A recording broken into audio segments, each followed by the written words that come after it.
Ana Rita já está chegando, aí eu já aproveito para a gente começar, já temos aí uns 10 minutinhos corridos, né? E 5 horas temos mais evento, né? Boa tarde a todos que estão online conosco.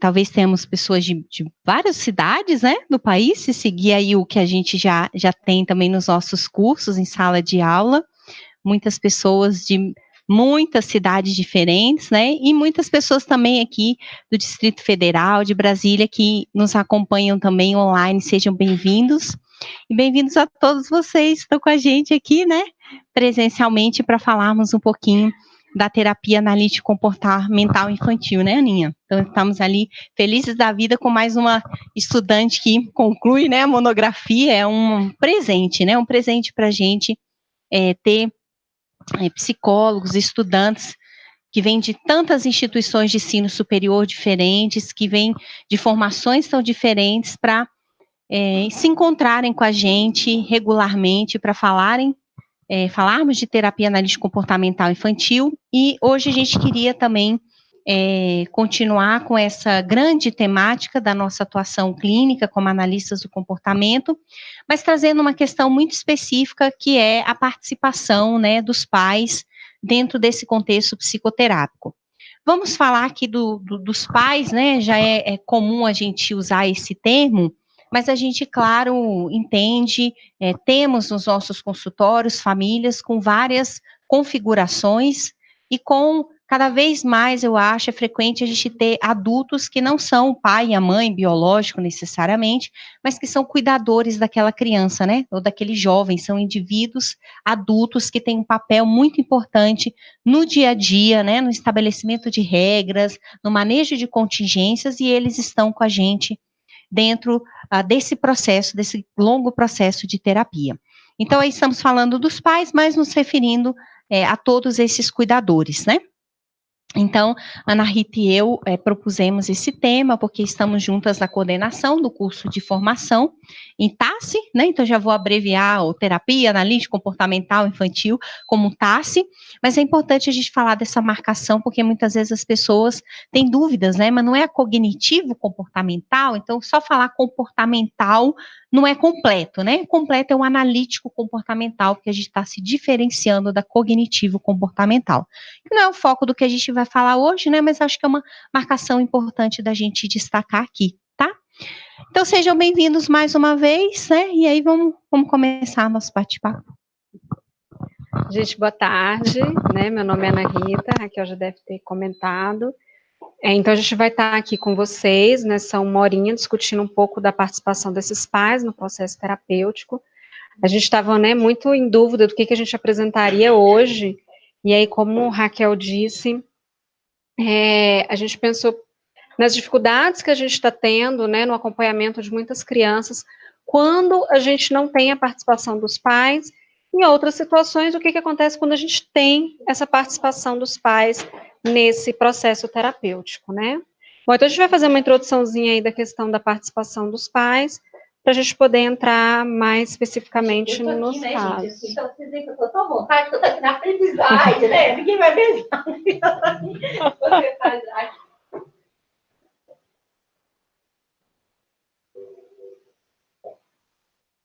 Meio travou, tá? Aí, agora tá.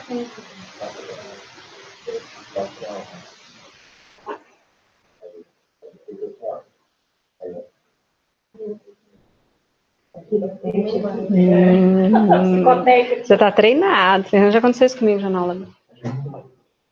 Bom, então vamos lá, né? A gente vai fazer um pouco dessa introdução do que é essa terapia analítico-comportamental infantil.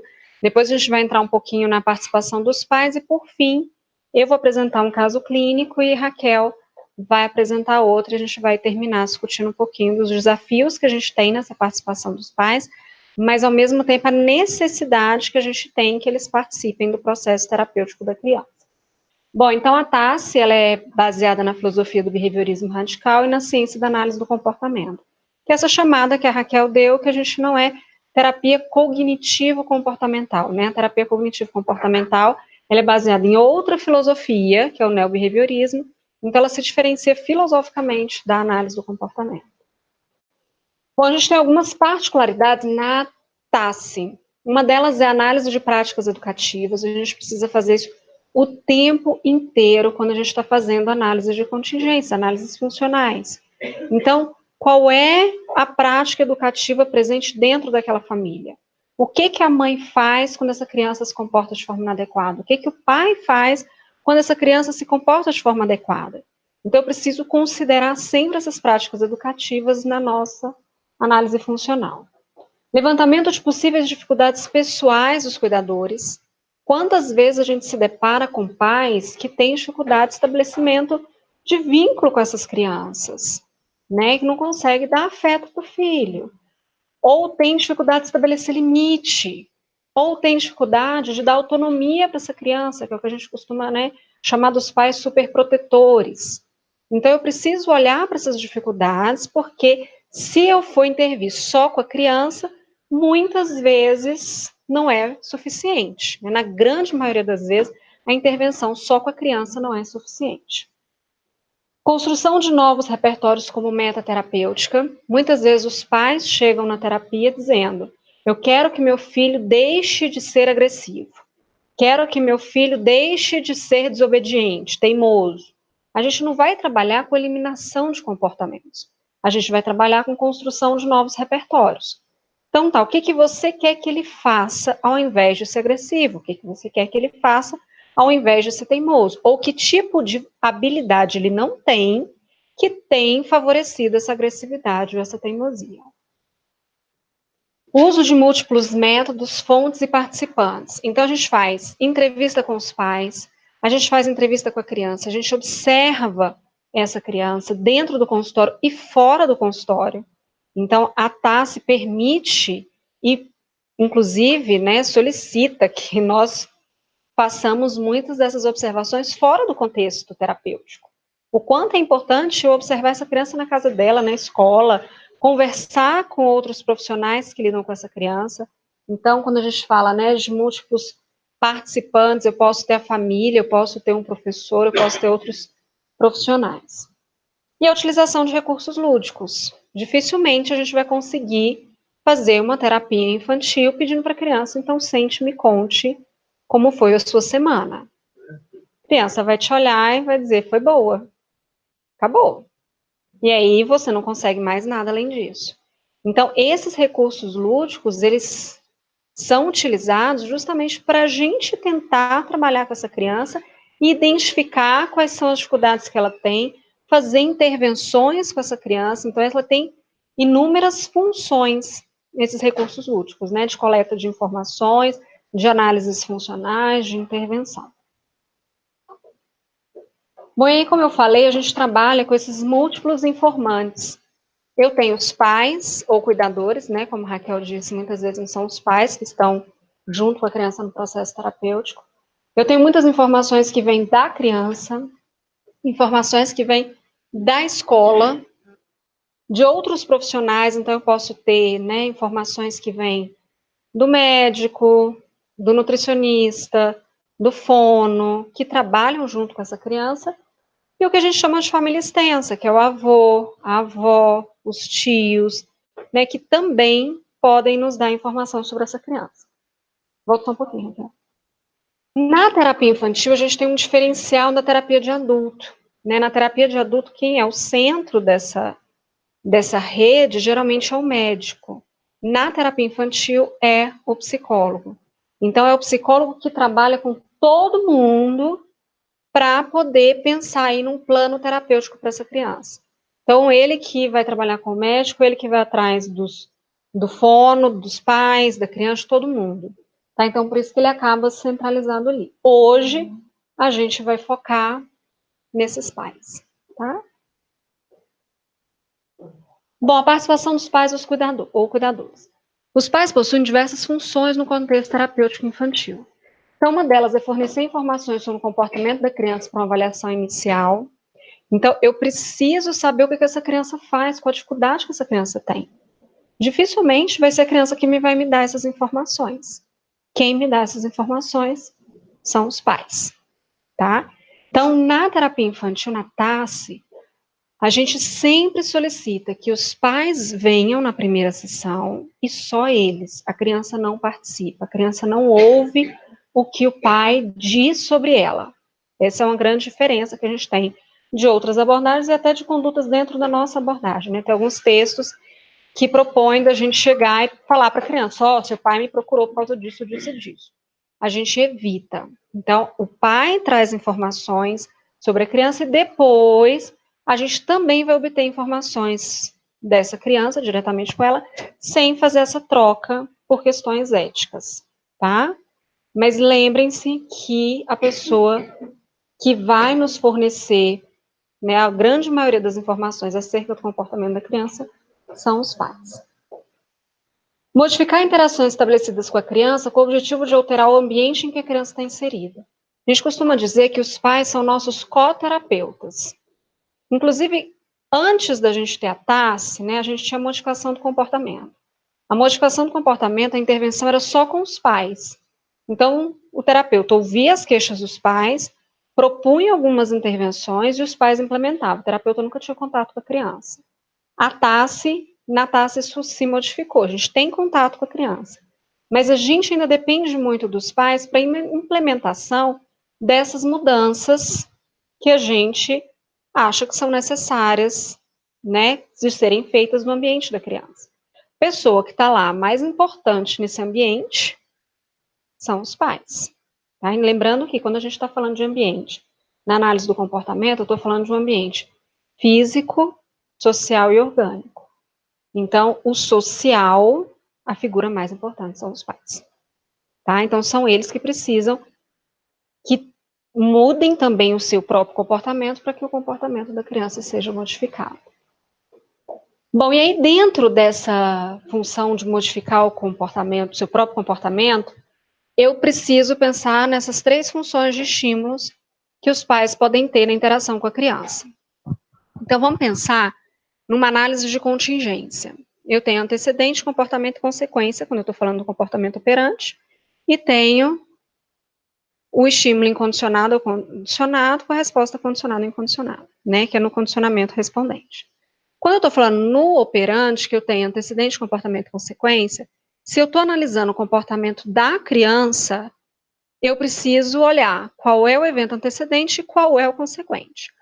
O comportamento do pai pode tanto estar como antecedente a esse comportamento da criança, quanto como consequente. Quando eu falo que o comportamento dele é antecedente, eu estou falando que ele está exercendo uma função evocadora para o comportamento da criança. Então, por exemplo, diante do pai, a criança se comporta, a criança obedece. Ou diante da mãe, a criança come tudo que tem no prato. Então, são comportamentos que só ocorrem na presença desse pai ou dessa mãe. Na presença de outras pessoas, esse comportamento não ocorre. Ou seja, o pai está exercendo uma função evocadora desse comportamento. E aí, se o pai está no outro elo da contingência, está lá na consequência, eu vou dizer que ele está exercendo uma função reforçadora, né, ou aversiva, dependendo da contingência, né, que a gente está analisando. E aí, se for reforçador, ele mantém o comportamento da criança, e se for aversiva, ele não mantém o comportamento da criança. Certo? Lembrando que a gente tem uma relação direta entre essa função evocadora e essa função reforçadora ou aversiva.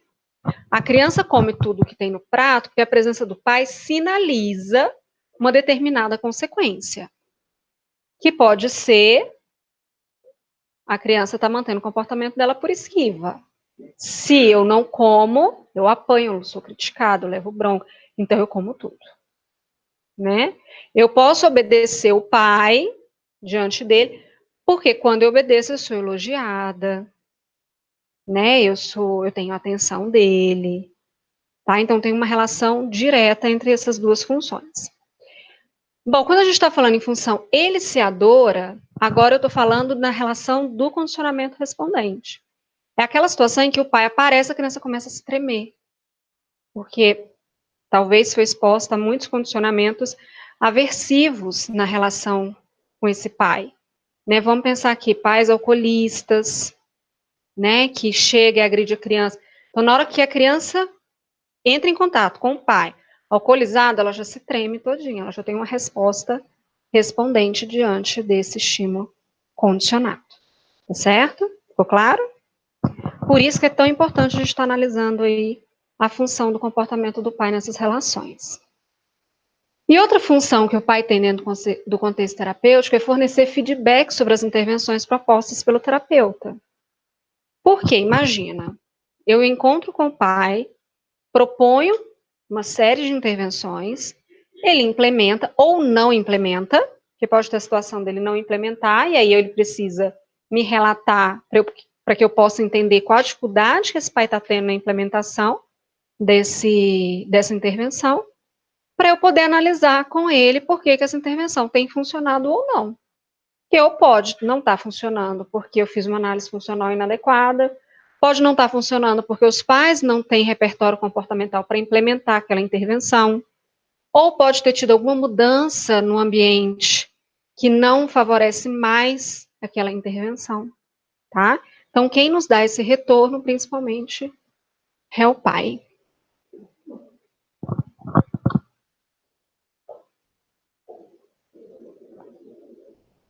Bom, e aí, a gente trouxe um pouquinho para vocês do que a gente chama de estilos parentais. O que eu quero dizer com estilos parentais? A Lydia Weber, não sei se vocês sabem, né, tem um livro chamado Eduque com Carinho. E lá ela faz uma análise de 4 estilos parentais, que a gente vai trazer daqui a pouco para vocês. E ela vai dizer que esses estilos parentais impactam diretamente no desenvolvimento da criança. O que ela vai chamar de estilo parental? Né? É um conjunto de comportamentos e atitudes dos pais e todo o clima existente em uma relação pais e filhos.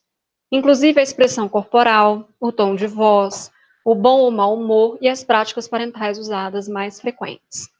Então, é como que é a relação desses pais com essa criança. Então, ela entende que os pais geralmente têm padrões comportamentais na interação com seus filhos. Lembrando que, até no caso que eu vou trazer para vocês, eu posso ter um estilo parental em um determinado contexto, ou em determinadas situações, e ter um estilo parental diferente em outras situações, tá? Então, não é porque eu tenho um estilo parental específico que é o mesmo estilo parental durante toda a minha interação com o meu filho, tá certo? Não é bem assim. Mas, geralmente, os pais têm um estilo predominante. Então, ela considera 2 fatores quando se analisa o estilo parental. O que ela chama de responsividade, que é como é que é o afeto, como é que é o envolvimento desses pais com essa criança. E o outro é a exigência. Como é que esses pais estabelecem limites para essas crianças? Tá? Então, são 2 análises aí que ela traz, e a combinação desses 2 fatores geram os 4 estilos parentais que ela propõe.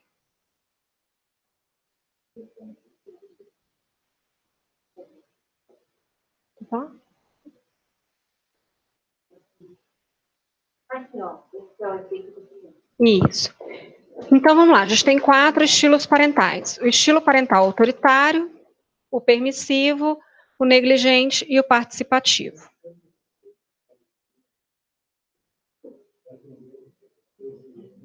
Isso, quer ver? Volta. Eu tenho o controle, que é a exigência, o que a gente chama, né, de limites, e a responsividade, que é o afeto. Então, é mais ou menos assim. Eu vou fazer um resumo aqui, que acho que é isso que você está pedindo, Paula. Então, assim, se eu tenho uma exigência alta, com responsividade alta, seria o pai participativo. Se eu tenho um controle baixo, mas uma responsividade alta, eu tenho um pai permissivo. Né? Então, assim, eu não exijo muito, mas dou muito afeto. Aqui, eu tenho o quê? Eu exijo pouco. Não. Eu exijo muito e tenho pouco afeto. É o pai autoritário. Aqui eu tenho o pai que exige pouco e dá pouco afeto. É o pai negligente. Ficou claro? Então, vamos lá. Então, o pai autoritário, como eu falei, é o pai com alto nível de exigência, mas ele tem pouco afeto. Então, é aquele pai que, assim, eu mando e você obedece. e não tem qualquer tipo de carinho com essa criança, de estímulos reforçadores para essa criança, né, principalmente os reforçadores sociais. E aí, o que ela vai falar que tem como efeito sobre o comportamento da criança? É um desempenho escolar razoável, não vai ter muito problema, poucos problemas de comportamento, mas são crianças o quê? Muito submissas, porque eu tenho uma figura de autoridade me dizendo o tempo inteiro o que eu tenho que fazer, com habilidades sociais pobres, né? Ela não aprende como lidar com o outro, baixa autoestima e alto índice de depressão, ansiedade e estresse. Ela está o tempo inteiro sob controle, certo? Bom, estilo permissivo. O pai com nível de exigência baixo, não exige muito, mas dá muito afeto. Né? Então, aquele assim, eu te amo, você é tudo para mim, mas a criança não tem limite nenhum. Quais são os efeitos? Né? O desempenho escolar é ruim, ela não tem limite, ela não precisa estudar, ela não precisa fazer nada, que ela já tem muito afeto. Podem apresentar comportamentos antissociais, né? Justamente por essa falta de limite, de dizer o que é certo e o que é errado.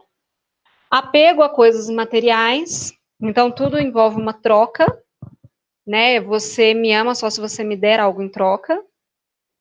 E baixa tolerância à frustração. Será que uma criança dessa consegue, né, ao professor dizer não pode, espere sua vez, ela vai esperar?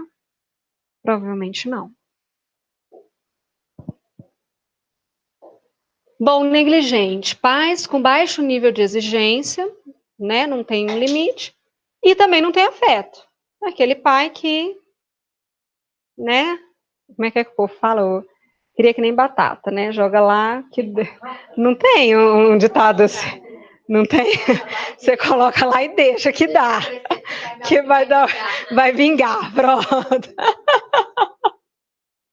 Então, assim, eu tenho um desempenho escolar ruim, depressão, baixa autoestima, pessimismo, estresse, podendo apresentar problemas afetivos e comportamentais. Né? Esse geralmente aparece muito no consultório. E geralmente, quando aparece, o discurso dos pais é: o problema está com o meu filho. Ele não se implica nessa mudança, ele não se implica nesse movimento de mudança, tá? E por fim, que ela vai dizer que seria o ideal, que seria o que nós deveríamos buscar nesse processo terapêutico, é o estilo participativo. Então, são pais com alto nível de exigência, né? Aquele pai que dá limite, mas que também dá afeto. Então, é aquele pai coerente nas suas consequências. Né? Se pode, pode, se não pode, não pode. E se pode, você faz, eu vou te mostrar que bom que você fez. Eu vou ter um afeto envolvido nesse comportamento em função das contingências que foram estabelecidas pelos pais. Os efeitos sobre a criança: autoestima elevada, menor nível de estresse e de depressão, maior otimismo, habilidades sociais, percepção de autoeficácia, né, de que ela consegue fazer aquilo que ela se propôs a fazer. Bom, então eu vou trazer, né, para vocês o primeiro caso clínico. Esse foi um caso que eu comecei a atender no consultório, não tem muito tempo, são poucas sessões, acho que umas 3 com a mãe e umas 3 com, acho que 2 ou 3 com o adolescente. Então, o Murilo tem 14 anos, né, estuda numa escola particular, e a mãe procurou atendimento para o filho, relatando que o mesmo apresentava queixas escolares voltados para a dificuldade de obter notas satisfatórias. Uma mãe muito preocupada com essa criança, mas era uma preocupação que na hora que você ia fazer uma análise de contingência, uma análise funcional com ela, a gente via que era uma preocupação que não correspondia ao que ela fazia. Ela falava uma coisa, mas dizia outra. E tinha uma percepção errada dos efeitos que as intervenções dela teria no comportamento do filho. Bom, ele passou por avaliações neurológicas, mas não foi diagnosticado. Deixa eu passar. Tá, que aí eu vou passar um pouquinho, contar um pouquinho da história dele. Bom, ele tinha... Os pais eram casados, se separaram, né, há mais de 10 anos atrás. Ela já tem um marido, né, que é o padrasto dele. Moram os 3 na mesma casa. E ela tem uma filha que faz medicina numa Universidade Federal de São Paulo. Então, assim, e para ela, essa filha é o ápice do que ela queria. Ela quer que os 2 filhos façam medicina. Agora já começa a cobrança. Uma criança com dificuldade escolar e a expectativa da mãe é que ela passe num curso de medicina. Bom, e aí o histórico escolar, né? Ela veio contando como que essa criança se desenvolveu, e desde o início ele sempre teve muita dificuldade com a escola. Quando ele estava no primeiro ano, numa escola, chegou no final do ano ele não estava alfabetizado. Quando fizeram uma avaliação numa outra escola, que indicaram para ela, muda ele de escola, porque a escola não está adequada para ele e tal. Mudou ele de escola, a coordenadora disse, ó, ele não foi alfabetizado, é muito complicado a gente passar ele para o segundo ano, né? Eu acho que ele deveria refazer o primeiro ano para ser alfabetizado, mas eu não estou vendo nenhum problema com essa criança pela avaliação que eu fiz, né? Que eles fazem aquelas avaliações de psicogênese. Bom, ele entrou nessa nova escola, conseguiu ser alfabetizado super rápido, mas já estava, né? Já tinha sido reprovado, né? Já estava refazendo o primeiro ano. A coordenadora decidiu que não pularia ele, que deixaria ele no curso que ele já estava, né? No curso escolar que ele já estava. E aí ele fez o primeiro, segundo, terceiro, quarto, quinto ano nessa escola. Quando ele chegou no quarto ano, no final do quarto ano, ele começou a apresentar novamente dificuldades escolares e muita queixa de desatenção, de que ele não parava de conversar, de que ele não estudava, de que ele não tinha interesse, enfim, uma série de queixas. E a mãe foi levando, né, sem dar muita atenção na escola. Foi a época que ela fez essa bateria de exames, né, para saber se ele tinha um diagnóstico envolvido, se ele tinha, né, transtorno de déficit de atenção e hiperatividade. O médico disse que não, mas queria medicar. Aí, com uma semana, 15 dias, ela, não vou dar mais a Ritalina, suspendeu e falou que não ia mais mexer com isso. Bom, aí ele mudou de escola para fazer o ensino fundamental 2, porque na escola onde ele estava já não tinha mais o ensino fundamental 1. E aí ele fez o sexto ano. Quando chegou no sétimo, de novo, começaram as queixas. Aí ela muda ele de escola. Então, o movimento dela é assim. Tem queixa escolar, muda-se de escola. Queixa escolar, muda-se de escola. E aí, quando ela chegou agora, a queixa era o seguinte. Mas, Rita, ele deve estar em recuperação de umas 5 disciplinas, 5 ou 6 disciplinas. Mas não é nada muito grave. Tipo, a escola dele é 6, ele está com 5, 5,5, mas não conseguiu recuperar nenhuma nota na última recuperação. E aí, o que acontece? A proposta dela para ele é a seguinte. Se você não recuperar as notas no terceiro ano, eu vou te colocar numa escola pública. Só para você não reprovar de novo. Porque ela fica com aquele histórico de que no primeiro ano ele já reprovou. Ele já está defasado em termos de idade com relação à turma dele. Vai reprovar de novo? Então, assim, ela não permite que ele entre em contato com as consequências do comportamento dele. Ela sempre está ali para evitar que alguma coisa de ruim aconteça. Na primeira sessão veio ela e o padrasto. E aí o padrasto começou a relatar algumas inconsistências em termos das consequências que ela coloca para ele. Então, assim, coisa que pai faz com muita frequência, tá? Você tá de castigo, me dá seu celular. Quando é que você vai me devolver? Não sei. Aí fica com o celular do menino 2, 3 meses. Para a criança, aquilo lá já perdeu a função. Quando a gente fala em retirar algo como castigo, né? Eu retiro um estímulo reforçador, aquilo tem que ser reforçador para ela. No primeiro dia, no segundo dia, terceiro, ela vai até sentir falta. No quarto, ela já vai estar usando o WhatsApp no computador, ela já vai estar usando um outro celular que ela achou no meio do caminho, ou senão está substituindo pelo tablet, perde a função. Aí o pai fica com ódio, porque ele falou, mas eu tirei, ele está de castigo, que lá ele não tem o menor interesse no celular mais. Não tem mesmo, tem 3 meses que ele está sem. Ele já passou pelo período de dependência, né, de abstinência do celular. E então ela tinha muito esse movimento. Aí quando ele pedia, me empresta o celular. Ah, Neto, mas aí eu empresto. Aí era a hora que eu pagasse. Ela não implementa as consequências. Ela fala, mas é porque ele precisa. Inclusive para olhar as tarefas da escola. Enfim, ela tinha toda uma justificativa em volta disso. E aí, nessa primeira sessão, eu comecei a identificar que tinha muita inconsistência dela na forma como ela consequenciava o comportamento dessa criança. E aí propus para ela que a gente faria uma sessão com ela, uma sessão com ele, uma sessão com ela, uma sessão com ele. Na sessão com ele, super tranquilo, raciocínio lógico, muito bom. Conhecimentos gerais, muito bons, né? Porque a gente vai fazendo uma avaliação com alguns recursos. Eu não sei se vocês conhecem, eu joguei aqui, eu olhei. Ai, gente, é falta de ar por causa da gravidez. Coisa. Ainda vai crescer. Ai, então eu tô numa maratona. Nossa, eu também não dou conta de placentada. Então, vamos lá. Então, o que acontece? Não sei se vocês conhecem aquele Mastermind, que é uma senha que você tem que adivinhar, usar o raciocínio lógico para adivinhar uma senha específica. Joguei com ele muito tranquilo. Jogou super bem. Aí jogou aquele Quest, que é para adulto, saiu melhor do que eu. Então, assim, tudo estava ótimo. E ele muito bem na hora de conversar. Só que ele realmente tinha uma dificuldade de mostrar o que ele gosta. Então, isso que era uma coisa também que dificultava para a mãe, que a mãe não gostava. Por exemplo, ela virava assim, se você não fizer tal coisa, você não vai sair com os colegas. Então, tá bom. Não fazia, não saía, ficava por isso mesmo. Ela, nem vontade de sair esse menino tem. Esse menino não tem interesse de nada. Bom, e aí, quando eu fiz essa segunda sessão com ela, eu relatei que realmente ele tinha, o cognitivo dele estava muito bem preservado, ótimo, ele não tinha dificuldade escolar, né, assim, pelo menos, se tinha, era mais por uma falta de exposição à contingência do que por uma dificuldade biológica, vamos dizer assim, né. Bom, e aí, conversando com ela, ela começa a me relatar uma série de condutas que ela tem em relação a essa criança. Então, ela era muito autoritária, aí vamos lá para os estilos parentais, né, muito autoritária quando a gente fala de escola, mas muito permissiva em todas as outras áreas.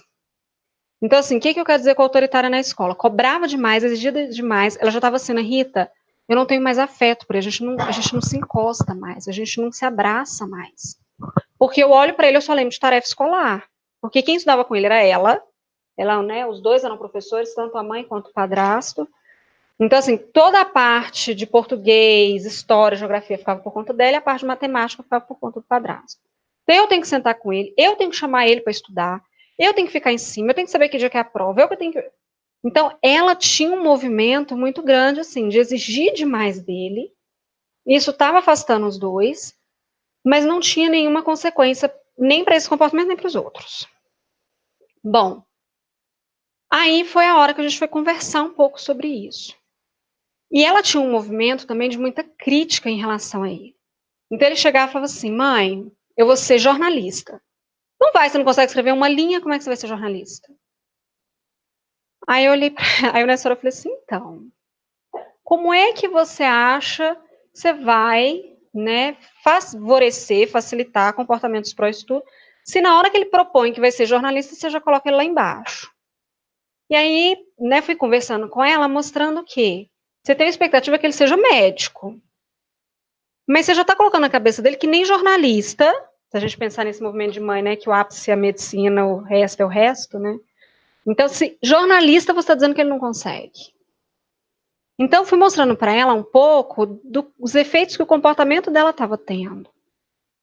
Ele não vai sair por quê? Você justificou para ele por que ele não vai sair? Coloca isso, contingencia esse comportamento de sair com os amigos em relação ao que ele está fazendo na escola. Né? Porque está muito sem contingência. Ele quer sair, ele sai, não quer sair, hoje eu não estou afim de deixar, eu não deixo. Se eu estiver mais chateada, fica por isso mesmo. Então ela tinha muito movimento de se irritar, mas não contingenciar o comportamento dele. Ah, ele me deixou esperando 20 minutos na escola, na porta da escola, e não veio. E você fez o quê? Aí fui reclamando na cabeça dele da escola até lá em casa. Pronto, acabou.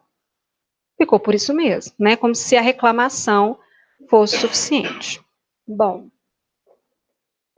então a gente fez algumas, né, fiz algumas intervenções com ele, fiz essa avaliação comportamental e também trabalhei com ele orientação acerca de estudo, como estudar, né? Aí na segunda sessão com ele, a gente foi conversar um pouco sobre isso, como é que ele poderia se organizar em relação aos estudos.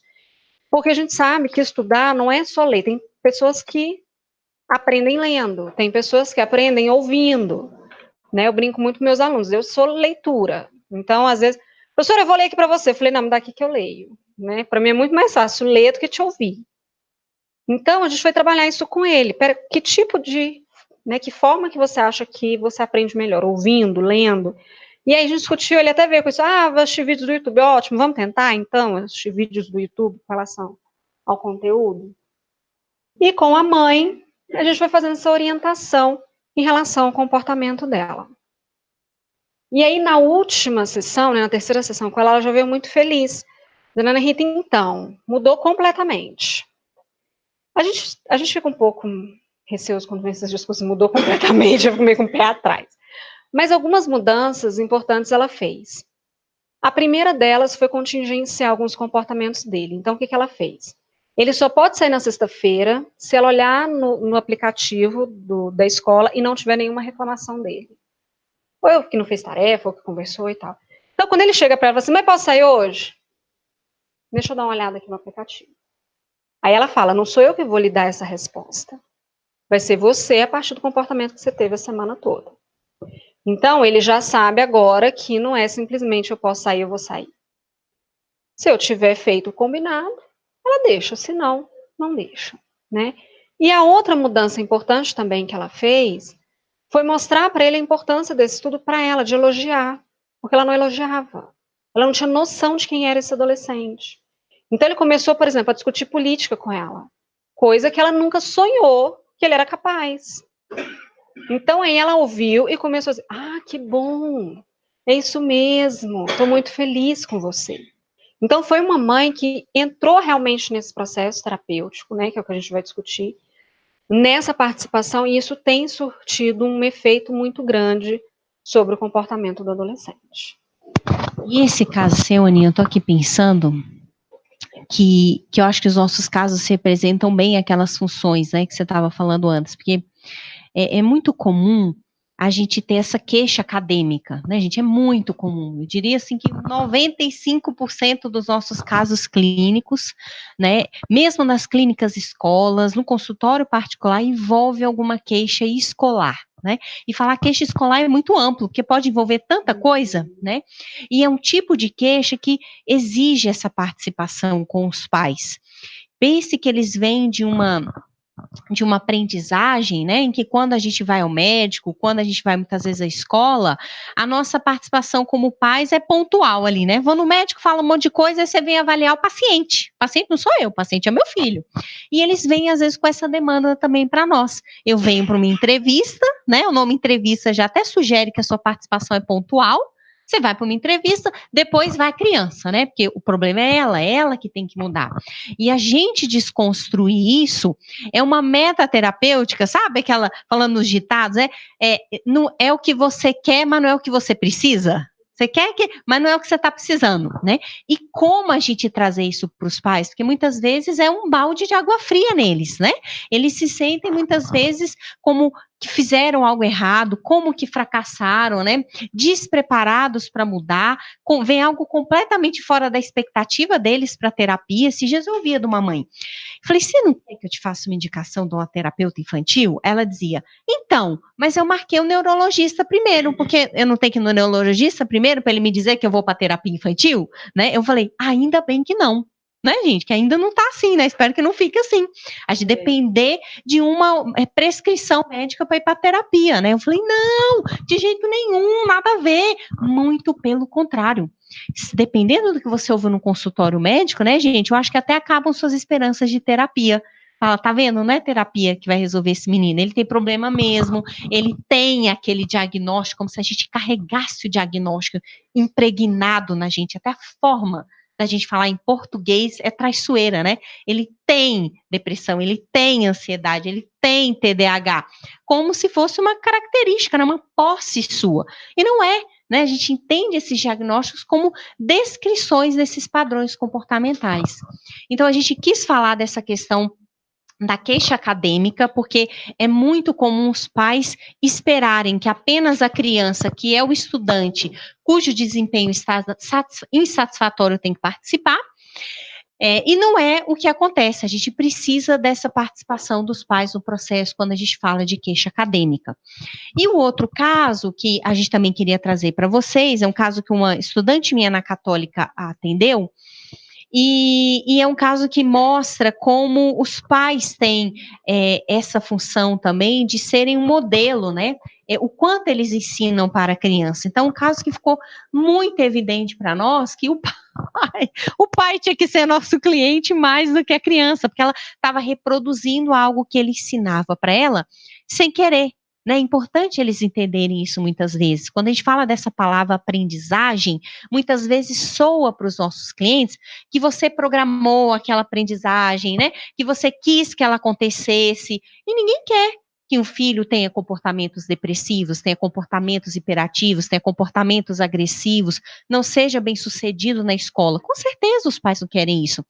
Mas as aprendizagens acontecem também informalmente, cotidianamente, né? São as aprendizagens casuais, que você no programa, não é em sala de aula com o professor falando. São, digamos, com os nossos professores da vida, os nossos professores do dia a dia. Então, esse caso que eu queria falar brevemente para vocês, a gente só fez aqui um breve histórico para caracterizar essa família, né? Era uma filha única de 4 anos que vivia com o pai e com a mãe. E as queixas principais que esses adultos colocaram para a terapeuta foram o medo de elevador, do teatro, do ambiente fechado, medo de hospital, medo de lugares com muitas pessoas. Essa é a queixa principal. O histórico médico, por que eu estou falando dele, não é com relação a um diagnóstico psiquiátrico. É porque essa menina teve uma febre, ela foi para o hospital, e quando chegou no hospital, deram um banho gelado nessa menina, foram fazer coleta de sangue e foram passar um catéter na menina, porque tinha uma suspeita de uma infecção, isso, aquilo. Então, uma experiência muito difícil que ela teve lá, aversiva, né? Geralmente a gente fala da traumática. Se você quiser, então, uma traumática, aversiva, de alguma maneira, de várias maneiras para essa menina, num contexto específico, quando ela tinha 2 anos de idade.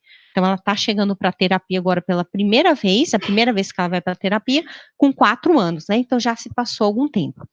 A família, né? Esse pai e essa mãe tinham muitas preocupações com ela, e começavam a ficar numa postura de evitação. Então, essa menina que ia tranquilamente para a pediatra, começou a ter medo de ir para o consultório da pediatra, porque se a gente pensa no condicionamento respondente, a gente consegue imaginar vários emparelhamentos, várias associações que aconteceram ali, né? O que é comum, gente? O jaleco branco, né? Os próprios instrumentos que o médico usa. E, vamos combinar, tem um mínimo de aversividade ali, né, gente? Alguns exames. Desagradável, mas a gente como adulto tem repertório, como consegue se submeter a isso por um bem maior, né, de uma avaliação médica precisa, de um diagnóstico para uma doença que você tenha. A criança ainda está com esse aprendizado muito em cena.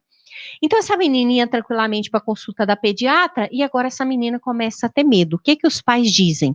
Não antecipam para ela a ida à pediatra. Dizem que vão passear. Quando vai chegando perto do prédio do hospital, né? Eles falam, então, agora nós vamos lá na tia fulana, né? Meio que para todo mundo, eu acho que eles já estavam sofrendo, na verdade, né? Estavam evitando o sofrimento, adiando o sofrimento dela, mas eles já estavam sofrendo. Você imagina, né? A cara que eles estavam fazendo, a gente não percebe, né? A gente acha que a gente está abafando, né? Mas imagina a cara que esses pais não estavam, imagina o tom de voz que eles já não estavam, como eles já não estavam demonstrando apreensão para ir ali. Aí a gente só acha que engana a criança, né? Mas a criança é uma ótima leitora do ambiente, né, gente? Melhor que a gente, muitas vezes. Ela é uma ótima leitora do ambiente. Então, eles estavam nesse nível. E quando chegava lá no prédio da pediatra, ainda era complicado, porque tinha o bendito do elevador. E ela não queria entrar nesse elevador de jeito nenhum. E dependendo, a gente sobe uns 6 andares, né? 7 andares, inviável. E aí eles escutavam, não, então, ela entra no elevador, mas ela vai no colo do pai, vai ali uma situação meio tensa, mas ela entra, a gente consegue chegar lá no consultório da pediatra. Tudo bem. Então, pense, um atendimento na clínica escola, não são muitas sessões, porque a gente está ali limitado pelo semestre acadêmico. Então, vamos pensar que a gente tem 20, 18 semanas letivas, até o caso começar, vamos pensar que não foi um caso que teve mais de 15 sessões, mas felizmente contou com uma estudante muito habilidosa que foi a Graziele.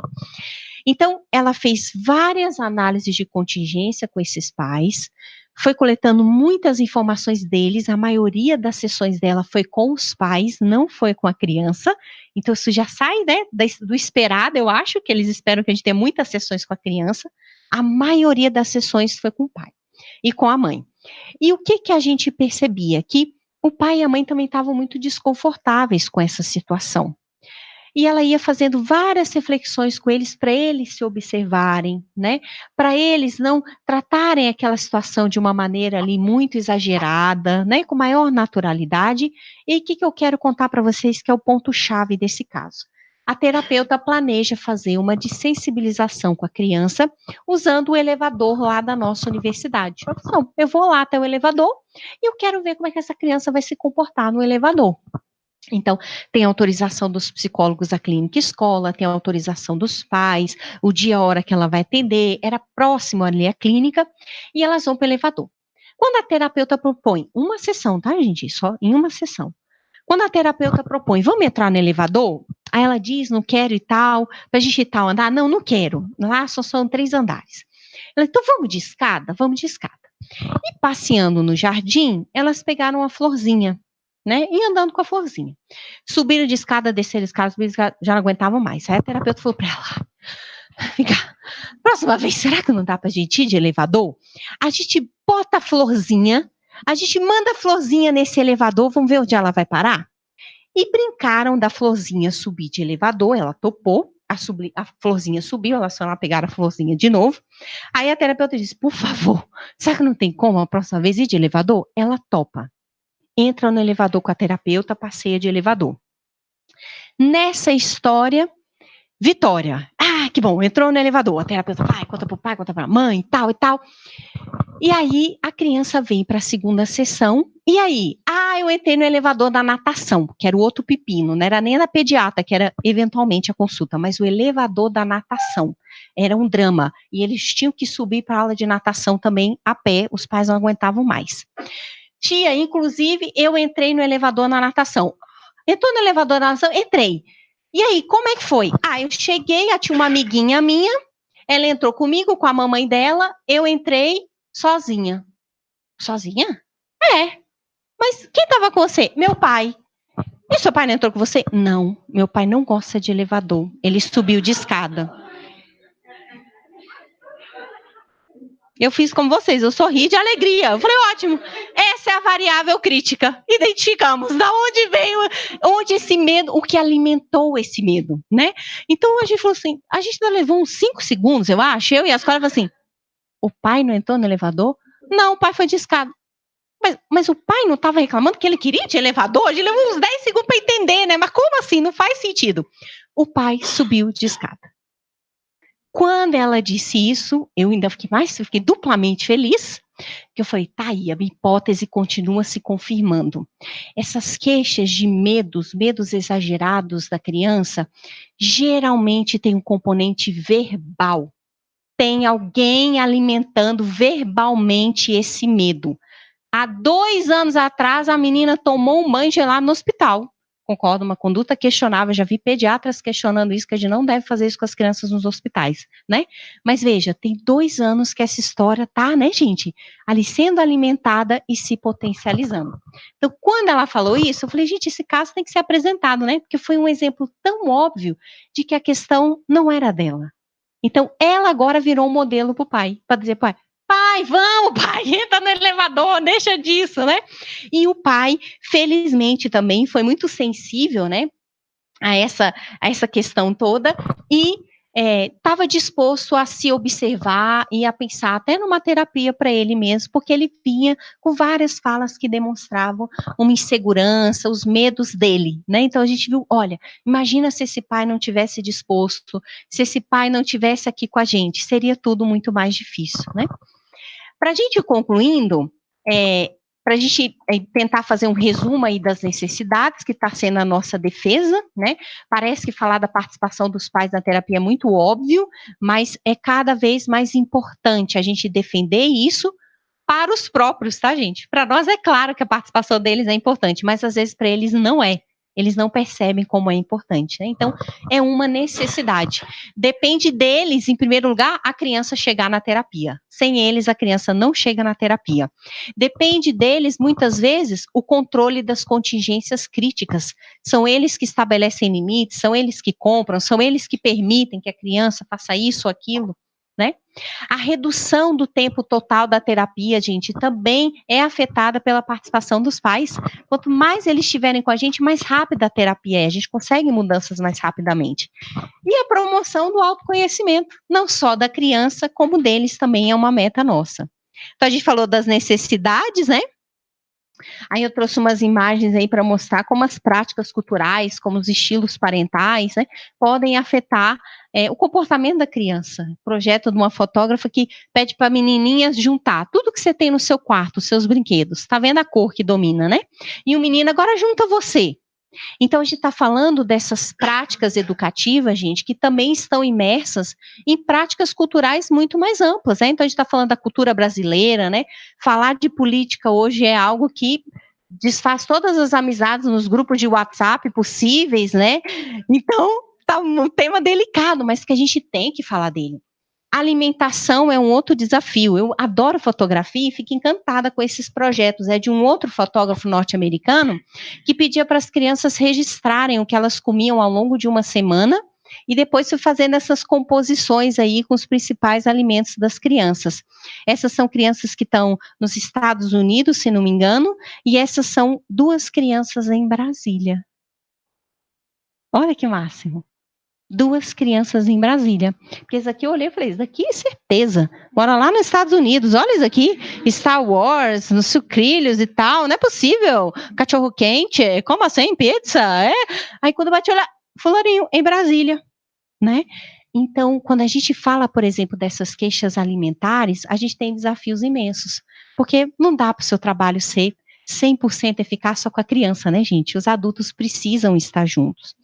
Os desafios nossos, então, são vários, porque depende dos pais que a criança permaneça na terapia, né, gente? Depende que ela chegue e depende que ela permaneça. Quantas vezes as famílias não ficam com a gente aqui, tá?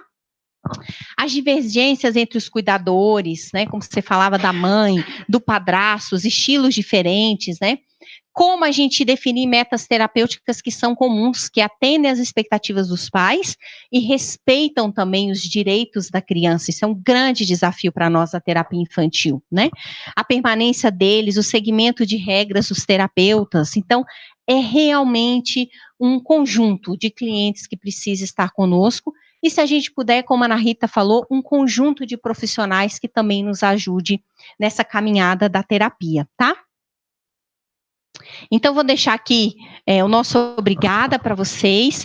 Se precisarem falar conosco em algum momento, né, trocarem figurinhas, saberem algo sobre o curso de formação que a gente coordena aqui, estamos com uma turma começando no ano que vem, já falem com a gente nos e-mails. Nossos e-mails são fáceis, tem o do IBAC, o meu do IBAC é bem facinho, raquel@ibac.com.br, liguem aqui na secretaria, vejam no site, né, para vocês nos alcançarem e fiquem super à vontade para a gente conversar mais um pouco, além desse tempo nosso, né, que é curtinho, a gente gosta tanto de conversar sobre a nossa prática profissional, porque a gente realmente faz com muita dedicação e muita alegria, né, é para nós realmente uma satisfação muito grande a gente estar à frente aqui da terapia infantil no IBAC, tá?